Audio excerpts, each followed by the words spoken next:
Thank you very much for having invited me. Really honored to be part of this wonderful conference and this group of beautiful ladies.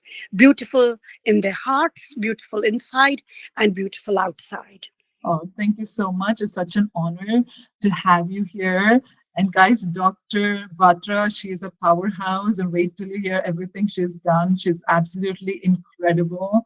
I'm going to read a quick bio about her. So, Dr. Shelly Batra, MBBS, MD, gold medalist, by the way. So, you know how hard it is to go through medical school. And she's a gold medalist.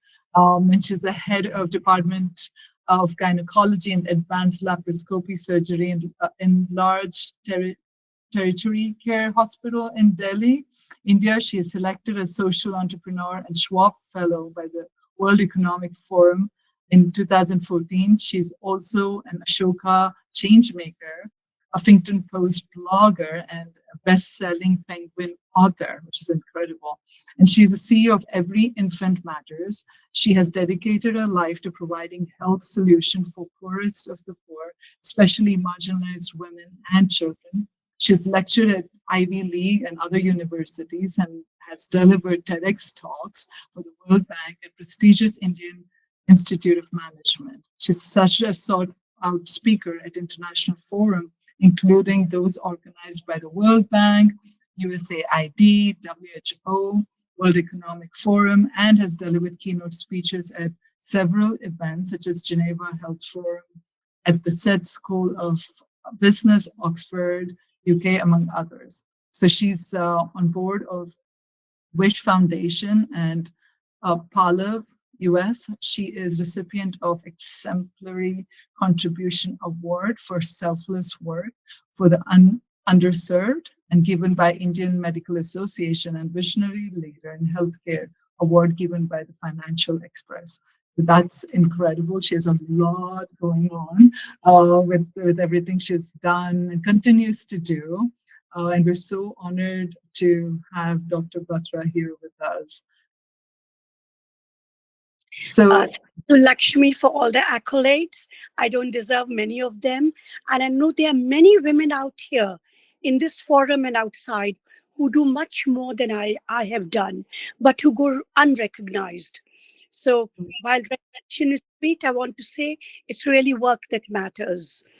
And all those women who are delivering high quality results, doing their best, all the awards I have got, they go to you, to every single woman who is listening to this conversation.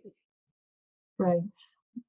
Thank you so much for that. And, talk to us about Every Infant Matters. That's a project that's really close to your heart. I beg your pardon? I didn't hear that last line.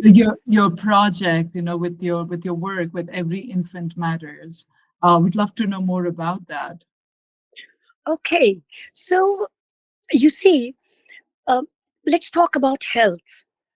A lot of people have talked about women's health, mental health, physical health. Now, a child's health depends on the mother. We are moms. We can show the world what caring and nurturing is all about.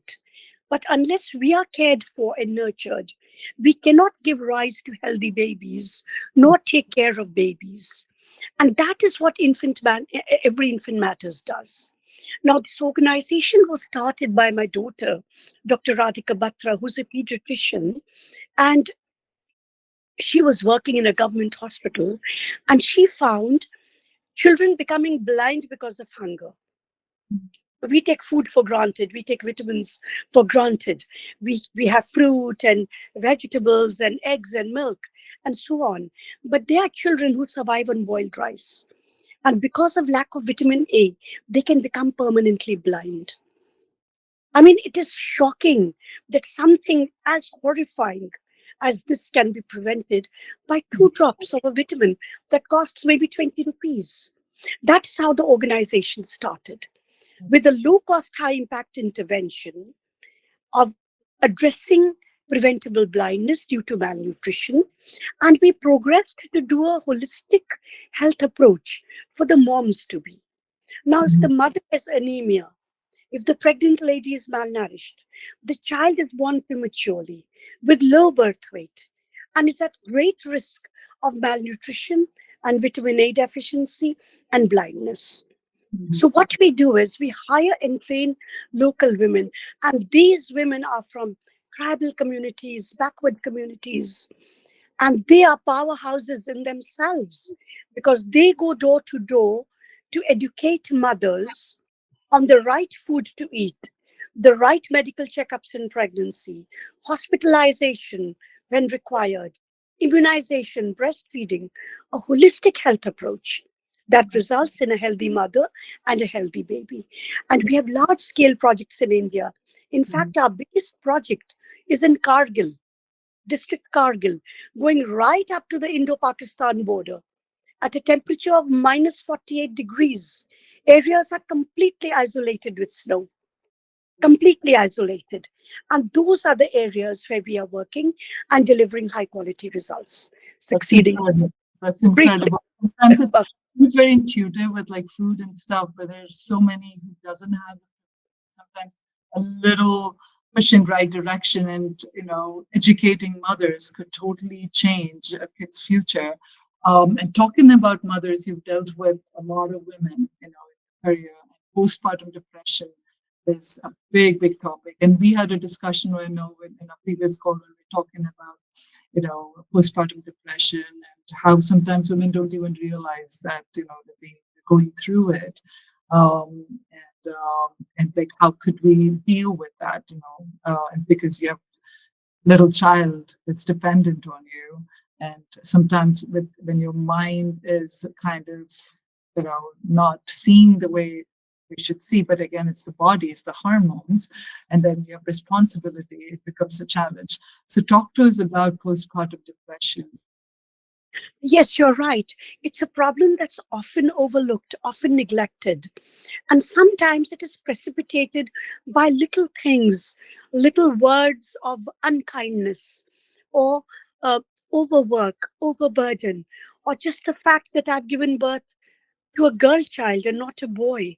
So Mm, decades of patriarchy, centuries of patriarchy are responsible. And this is where we have to take action. And I think it is important that all mothers should be made aware that once you give delivery, you give birth to a child, you have to be very vigilant that your mental health is strong. And not only that, the family members have to be told she needs tender loving care.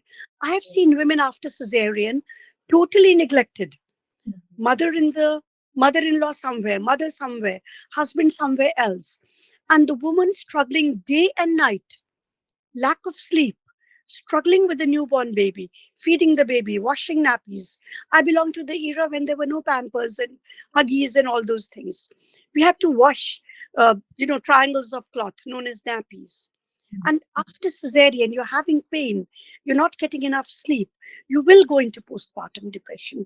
So, family support is what is required.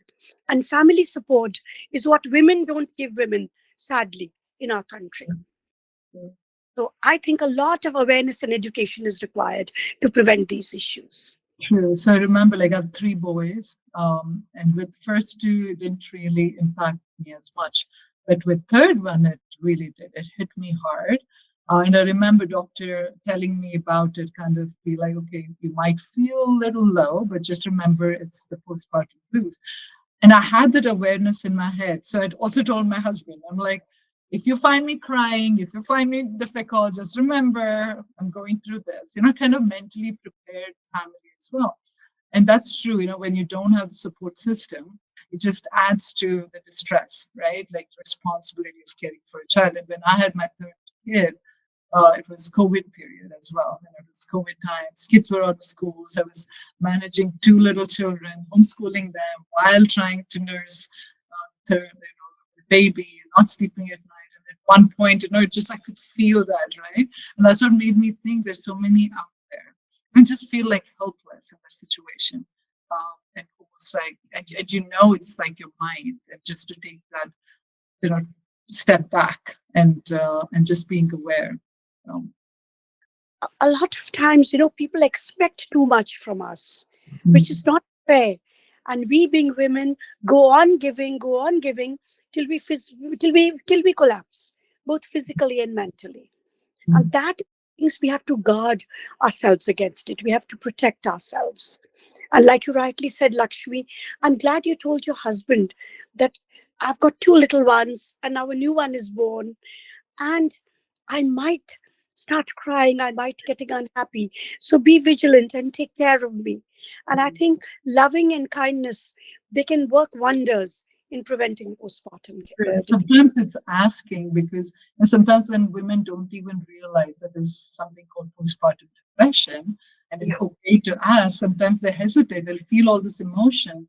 And when they bury it down, all it does is cause more resentment and just eventually has ways of coming out and destroying every being, like, everything that they've built. So it's so much important that we, like, at Mompower360, that's one of our goals, to bring awareness around it, to let new mothers know that this is something, and it's your body. You've just given birth to a child, and it does with the hormones and everything. It's how the feelings or whatever that you could be feeling. It's not really sometimes the situation in itself. Sometimes it's the hormones also playing, doing their exactly. cocktail, right? The magic there. Very true. So yeah. Now, there are many things that one can talk about on this platform. And, something that is very close to my heart is preventive health. Mm, How can we prevent ourselves from falling sick? Now, there are reports everywhere that India is becoming, say, the cancer capital of the world. We have the biggest number of cases. We have the highest number of cases of women's cancer, breast cancer, cervical cancer. And these are issues I want to touch upon because most of us don't know that cancer treatment actually begins with prevention. If you can prevent it, well and good. And a lot of cancers are linked to obesity and sedentary lifestyle. Of course, there's a genetic predisposition also. If a woman has got breast cancer, her daughters are more likely to get breast cancer. But obesity, diabetes, hypertension, all linked together can lead to certain cancers like breast and ovary and uterus. So I mm, think just by taking care of ourselves, physical activity, the right food, avoiding toxins, avoiding processed meats and other processed foods will go a long way in preventing lifestyle disorders, including cancers. And the other thing here is prompt checkups. Women and moms, especially moms, love to neglect themselves. They have no time for themselves. It's for the children. They live for the children. But I keep telling my patients, if you are not healthy, how will you take care of your child? There was a woman who had continuous bleeding for 2 years, and I kept telling her, you get a test for cancer done. And she said, oh, my three children, and this one in school, and that one in nursery, I don't have time. And I told her, what if you're diagnosed with a late cancer? And then you need a surgery and radiotherapy and chemotherapy. Who will take care of your children then? true. So then she came and got her test done, and mercifully, it was just a benign tumor, not a cancer. But Mm, there have been so many cases where women come late to the hospital. In cancer, they'll come in stage 4 when it's inoperable. They tend mm, to hide it. They are ashamed. They are frightened. And, the word itself is terrifying. It's cataclysmic, the diagnosis. But mm, we can't be like ostriches. So I feel taking care of our health, like you've rightly said, Lakshmi, physical and mental, mm, preventive health is of the utmost importance. If you're true. around menopause, take True. calcium, exercise, go to the doctor regularly, annual checkup. True. No, rightly said, this is such critical point, and we're all guilty of it in one way or other. So am I. It's like we know about it, but it's just with the life. Sometimes we need that reminder, right? We need to be told, and we need to be kind of reminded every so often. And that's been even for me, like, been a struggle too. Like, consciously have to make this decision to kind of pause and take a deep breath and kind of take care of myself. And always kind of, as moms, we're always thinking of everything but us. And that's why it's like we do this whole community conversation and bring people like you, because sometimes it's like we need to hear that, on our faces, like, okay, it's time, like, to pause Yeah, we have to be told, we have to be informed about these, because especially when you are young, you don't know that you can ask, and you don't know how to say no.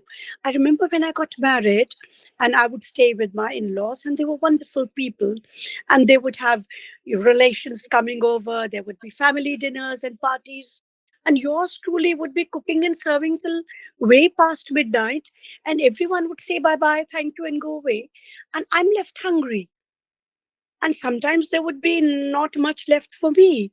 And it's only later I realized that I should have, no one stopped me from eating with them. Why am I standing in the kitchen and cooking and serving and frying snacks and samosas? I should have been there sitting with them and being part of the family gathering. But we are so tuned to doing seva, service. And I agree it's important to do seva, but charity begins at home. We have to take care of ourselves first. I love bring a conversation you're talking about, like when you know you had your child, you're also studying, and you're doing your MBBS, and you're on this path, and we had a good conversation on that, and I'd like to kind of revisit that of moms when having a child and still focusing like work and the work life balance and the mom guilt. So talk to us about that. And you're a very successful doctor who went on to do amazing things while managing a child. Yeah, but it wasn't easy for me. It was terribly Mm, difficult. So I mm, was only 24 when I got married, mm, and yeah, I had my baby, and I mm, was doing MD. Now, MD is a 3 years course post graduation, and in the gynae department, we would have 1.5 day duty and half day off. Now, that half day, either you can sleep, which you have to sleep, or you can take care of your baby, or you can study for your MD exams, or you can write your dissertation, or you can do auto and start collapsing. And I was on the verge of collapse.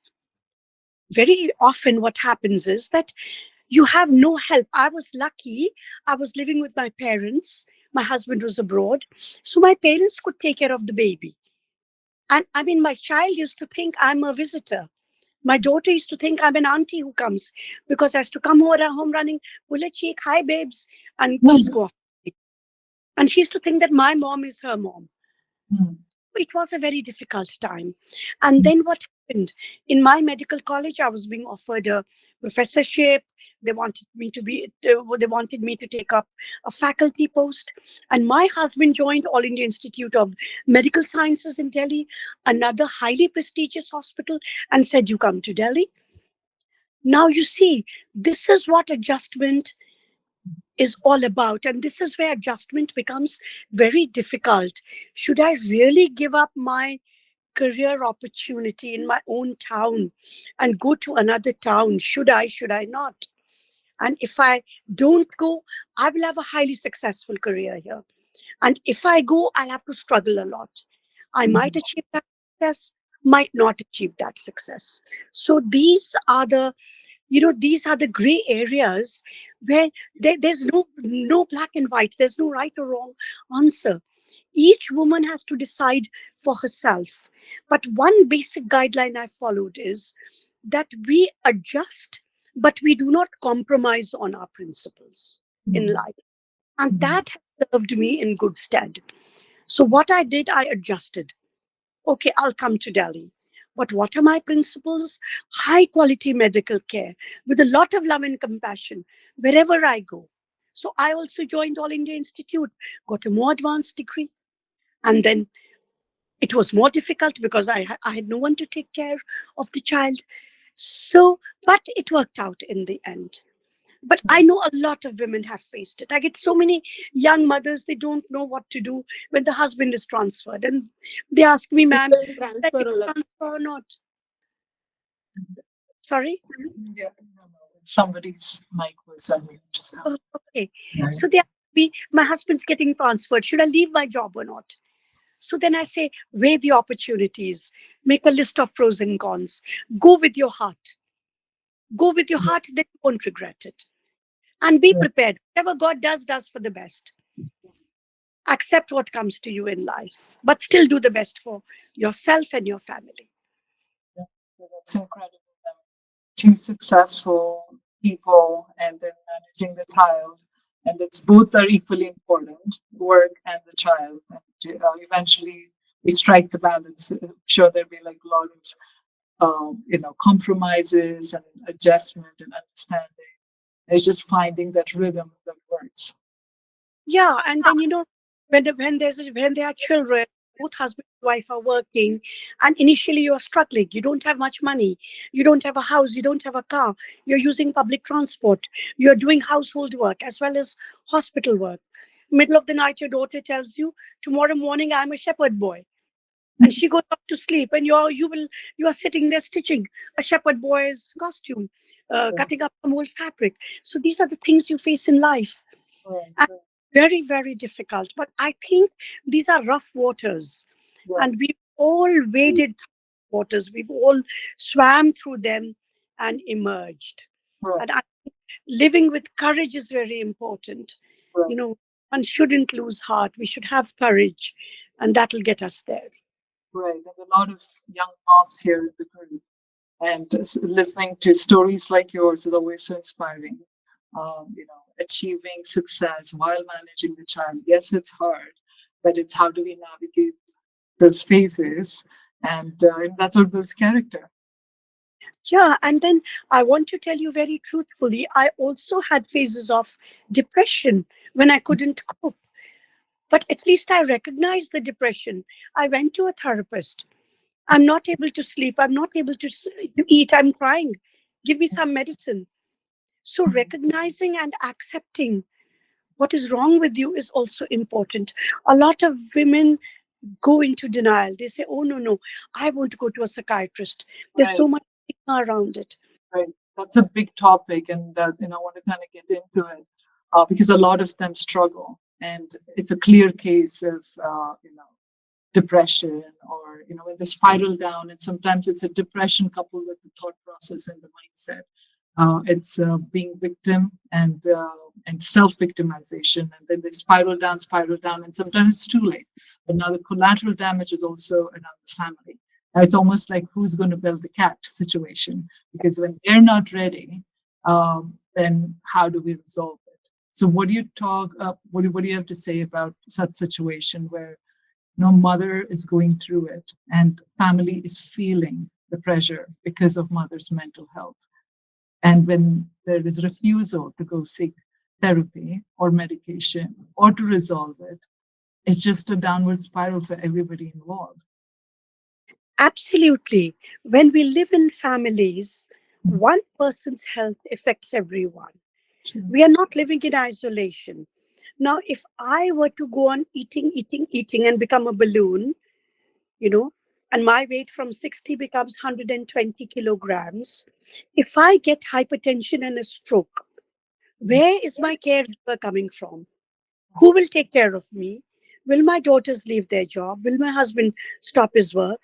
Or will they hire caregivers? And who will pay for the caregiver? So we must all remember that each person is responsible for their health. And I tell patients, take care of yourself. If you don't care, they say, "Oh, I don't bother." Then think of your husband and children and parents. Be healthy for their sake, if not Right, for your. right. And even with see, physical health is one thing. Mental health becomes even more challenging, because if somebody has physical issues, it's much easier for them to take them to the doctor and be like, all right, let's get this fixed. But when there's mental issue which is not visible, that's when the problem starts, because there's so much denial. And how do you even like convince somebody that it's time and to allow that? And society just makes it even harder, with Yeah, the whole taboo topic. there is no blood test for mental health. It's not Right. like that. You get a blood sugar, Exactly. it's 200, go to a doctor. When the Mm, family members come and tell a woman, "We feel you're not well, let's take you to a psychiatrist," it is their perception. And mm, because they've been living with this lady for such a long time, their perception matters. right. Very important. Family feedback is very important in these situations. So True. I think the willingness to accept that we can be physically or mentally unwell, but we want to be better. True. and we have to get better. That determination should be there throughout. And True. even when you are not mentally unwell, if Mhm. that thought is in the mind, it's like being prepared for an earthquake, for a tsunami, for someone, the cleaning lady not coming. You'll clean the house yourselves. You're Mhm. prepared for it. So And mental preparation and awareness is true, very important. true. And there's no shame in seeking help. Absolutely no shame. Right. Absolutely not at all. And a lot of time people are worried that what will my mother say, what will my husband say, what will the neighbors say. I just say one thing: to hell with everybody. True. It's you who matter. True. It's you and your family that It matters. has to be a lot of like personal decision too, Yeah. to recognize and with one of the efforts that we have here with Mompower360 is to help mothers recognize their own mental health, because families might recognize and they might ring the bell that okay, we see there is something wrong, but if a mother is unwilling, it's only going to destroy everything. So it's very important that we as mothers recognize that. And with Mom Power 360, mental health is a huge area of focus to create awareness among mothers, to start understanding the emotion, the feelings, and to validate it, and to seek community help, where they could even open up and not be judged, to create that safe space to even talk. Is like, you know whatever I'm feeling, is this me, is this my thought process, is it a mindset, or is it something that my body might be going through, to probably even start with that, because going to a therapist is probably is going to be step say 5 or 10, it comes a bit later, but even to recognize and even self-talk that these women have around the feelings becomes a critical part. And that's why such conversation and having people like you matters so much, and just to be able to talk about it. And there's another situation Mhm. when the woman herself recognizes she is not well mentally, Mhm. but the family members are in denial. Yeah, They can't be that's another bothered. topic. Yes. Can't be bothered. They don't want to invest time and valuable resources because everything will cost money. And who Mhm. will take care of the house? Who will do the household work? Who will take care of the children? So they don't take action. True. So these are situations when we ourselves have to come forward and say, I want to go to a therapist. I need attention. I need care. And this Right. is why awareness is important, Right. so that we can step forward and ask for Mhm. help is all right. And there's no shame in it. And we want to be able to talk about it. We want society to be more inclusive about it. It's just like having diabetes or any of the other condition. It's just a way that a brain operates, and to seek help when needed before it gets worse. We have Deepika. We're going to open up for questions. So Deepika, go ahead. Yeah, Deepika, you could unmute. We're raising you. Oh, sorry. I hope I'm audible now. Oh yes, yes, you are. Okay. Thank you so much. So my question is almost whatever you have answered, it's pretty much I'm going to take it from there. So as a woman, I recognized that I'm going through depression for the past 10 years. And I told my husband, my family members that I'm depressed, I needed some help. But the thing is, he's not able to recognize. And if I'm fever, he's able to find that physically. But whereas for this one, he's not able to provide the support. And one good thing which I did was I was able to find, because I was eating emotional eating, and then I did counselor, but none of the counselor I was satisfied with. And as you said, it is very expensive. So each sitting, it was costing thousands. And then I think by sixth or seventh session only they are able to understand my pain. And for me, spending so much money, it's not possible. And also the time. And so how do I overcome this? Because it has been like me, I think there would be a lot of women out there who has been facing for long and afraid of the financial money they have to spend for this. I could quickly add in on that before Shelly can also give her doctor's perspective on it. I feel community is one of the way, and I agree with you. going that route, and by the time the counseling, the sessions, it's just the money keeps adding on it somewhere. You lose hope. So community, it plays a very, very critical role to be able to talk, because there are a lot of other people sailing the same boat, and sometimes we don't know because we don't talk about it. So finding such community, whether it's our community or I'm sure there are a whole bunch, whether on Facebook or WhatsApp group, whatever, and just go there and to have conversation, because it's very non-judgmental there.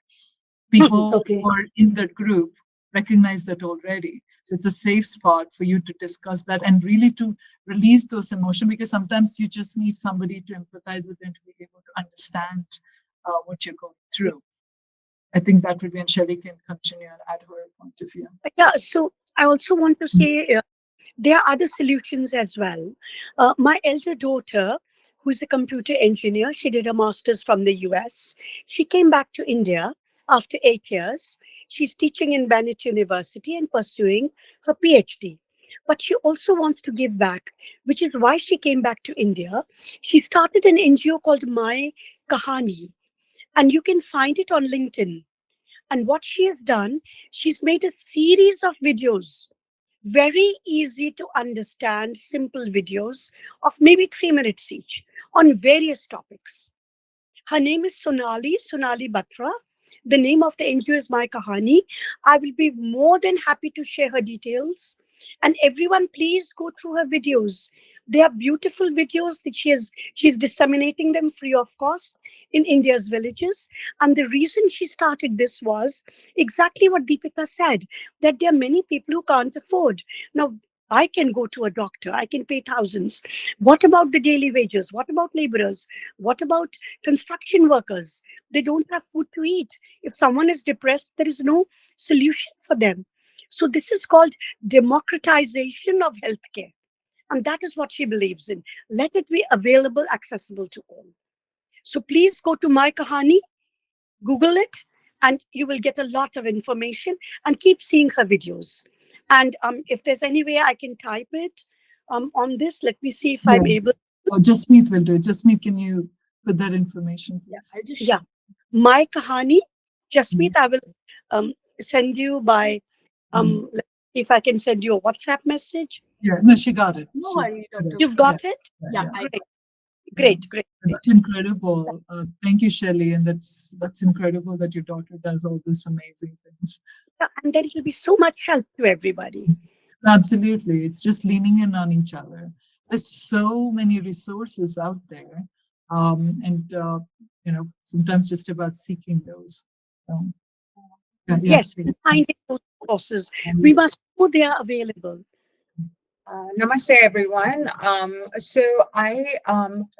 Dr. Shelly, what a wise conversation this was. And you also come. It shows how far you have come. These are very serious topics, and you deal with them with such composure. I feel very seriously about depression. Some people cannot just afford it, but even lifestyle can help a lot. So I have known people who have been depressed as really, really so hard to understand until it's too late. And then, and then everything makes sense, finally, when they have that one episode, oh, I should have seen that coming. But what I realize is how you can help yourself is by having a routine. And a routine can really get you out of a place where it can be really dangerous. Because when you're very depressed, you can go from low to the lowest. And when you know that you have to do something, it could also be having a pet, walking your pet, because your pet and the love that you have for your pet will get you out of your bed. And I've seen that has helped many people who are depressed. Their pets are lifesavers. And again, working out, no matter how much you like it or do not, workout opens up your body, not just physically, but mentally. And even at a spiritual level, if you go a little deeper. Because for me, when I'm running on the treadmill, I'm not just using my legs, but ideas burst out of my head, and suddenly something that's very serious is not that serious anymore. at the end of it, I'm breathing well. I've sweated, and not just all the things that have to come out of my body, but also out of my brain. And it's really hard to get out of bed and do it. But the workout is not just about being in shape here, but being in shape here. And you could always make it interesting by having a diverse routine, like include yoga, meditation, and everything is not a cup of tea for everyone. And that's why it's important to have diversity in your lifestyle as well, the way you do it. And also surround yourself with good energy. Like all the people, if someone is making you go further into that depression, avoid the situation, even if it's a relative, because it is not worth it. Not because you do not like them, because you need to be alive, for you, for your child, for that pet that you care about. So always be mindful and don't ever brush it off, and don't ever let anybody push you to brush it off. Because when you brush it off, you always go into a denial mode. Always accept that you are depressed, and do everything in your power, and lean on those good people, good energies, have a routine, painting, reading, poetry. And if it's a good nap that you need, that is also a good medicine. And I'm saying this because one of our moms said she can't afford it, but there are so many other things that you can do, and never ever give up, because that one moment can be really dark. If you just cross over, things will get better. So whenever you're having bad thoughts, just breathe in and out. And if it, count till 100, go for a walk, go to take a nap, hug your pet, right, call your friend over. And it's very hard to push that button, but push that button, SOS, emergency button. Always have that visually in front of you and push it. So I hope that helps. Thank you so much. I think you've come up with very important points. Yeah. Brilliant. Number Right. one is nurturing relationships, relationships that nurture you, whether it's a pet or a sister. Do you know there's a medical research that says that women who have sisters or very close friends like sisters, they live longer and healthier. So this is all about nurturing relationships. Yeah. Second thing you pointed out was avoid toxic people. Wonderful. Avoid them like the That's a plague. good point. And the Yes. third thing you mentioned was exercise. It has been proved that exercise releases endorphins. Endorphins are the feel good hormones, the happy hormones. It's like a happy pill you've got just by exercising. So, all 3 points are highly relevant. Yeah. Thank you. She nailed it. See, that's the thing. Sometimes, you don't really have to go to a therapist. You need people like Sudha and the community and Dr. Batra and a whole bunch to kind of reset you and pull you in the right direction. And I loved every point that you made. It was like bang on. So yeah, anybody has any quick thing before we go to Neha? Yeah, Dr. Vidya. Hi, hi, Dr. Shelly. I'm Dr. Vidya. I'm a psychiatrist. My idea is, I think we identify mental health only when we become unwell. So, like what Sudha shared, we have to be mindfully aware and take care of ourselves. A lot of self care is involved every day. Like we go for walk every day and take care of our physical health. I think it's very much essential. We look at the preventive aspects, like Dr. Shelly also mentioned, right? So it's not only when we become unwell we tend to think, okay, where do we go, what do we do? So it's better to be mindful about our mental health on an everyday basis, and I think that works out beautifully. Mhm. Right. Yeah, it's relevant. Mindfulness and awareness. Unless we are aware that something can happen, we will not even take any steps to prevent it. So I think Lakshmi, I think this conversation is going flowing so beautifully, I should say. And I we are love all learning so much. And thank you ever so much for having established this platform and having it. invited all of us.